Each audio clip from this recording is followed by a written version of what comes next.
Democracy has been defined in many ways. We would all agree that democracy includes government. Let's see if we can, each one of us, sharpen of democracy.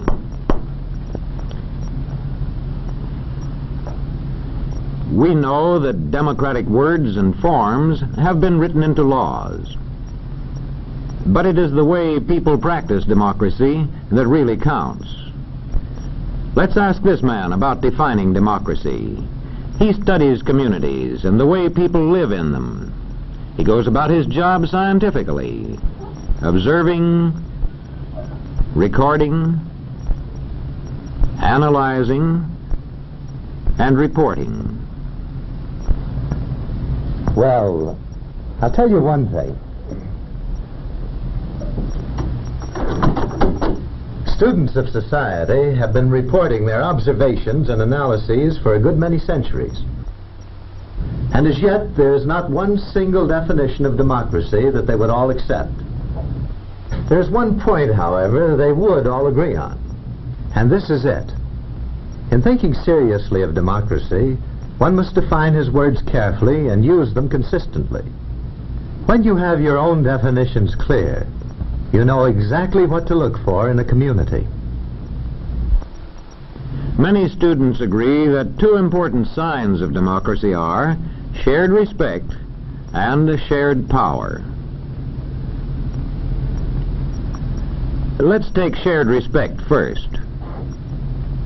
Sharing respect means that each shares the respect of all. Not because of his wealth, or his religion, or his color, but because each is a human being and makes his own contribution to the community, from healing its sick to collecting its garbage, from managing its railroads to running its trains.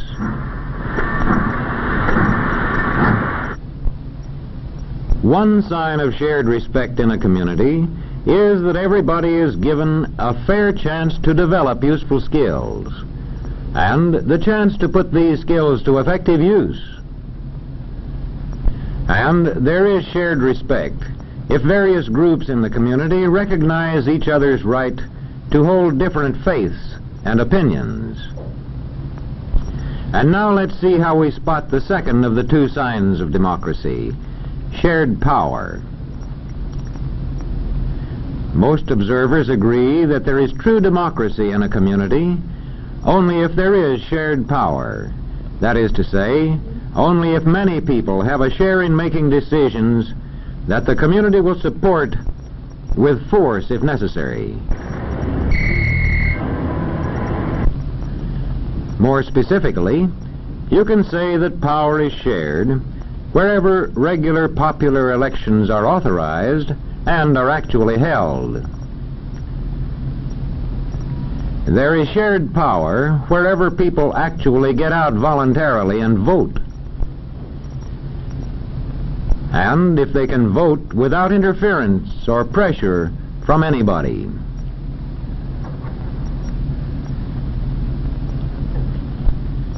There is shared power if office holders are drawn from representative groups in society. If they include men from the farms, men from the law courts, men from the stores,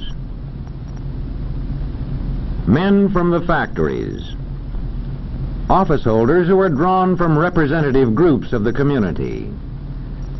In a democratic legislature, shared power shows itself in a strong opposition. Listen.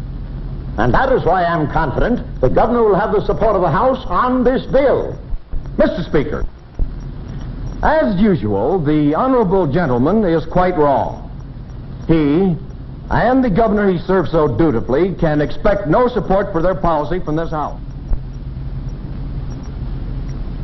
A strong opposition is made possible by an effective political party system.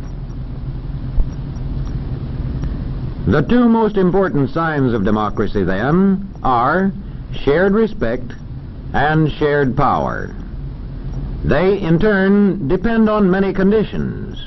Let's consider two of these conditions: economic balance and enlightenment. Economic balance means that the community contains a large middle-income group. A relationship between economic balance and democracy has been noted and reported for centuries by students of society. Aristotle said that a government made up of middle-income people has the best chance to be democratic. That was 2,000 years ago in Greece. And well over a century ago in America, James Madison warned that extremes of riches and poverty set group against group. In past centuries, economic balance was improved when large feudal estates were gradually reorganized into independent farms as one part of the development of democracy. This creation of better economic balance aided the further growth of democracy. The social observers of our time have also noted that the development of democracy usually goes hand in hand with the growth of large middle-income groups. In today's world of giant technology, one of democracy's serious problems is how to maintain flourishing middle-income groups. Another important condition for democracy is enlightenment. Making information available to citizens and giving them the skill with which to judge it. As public education increases, democracy grows. In checking a community for democracy, we must find out whether it provides schools adjusted to the needs of its young people. Just being able to get books and newspapers is no guarantee of democracy. The newspapers of a real democracy meet these tests: balanced presentation of news, disclosure of source, competence of the staff. In applying these tests to newspapers, we find out, first of all, if they report both. See if the news pages contain news only, and if opinion is kept for the editorial page.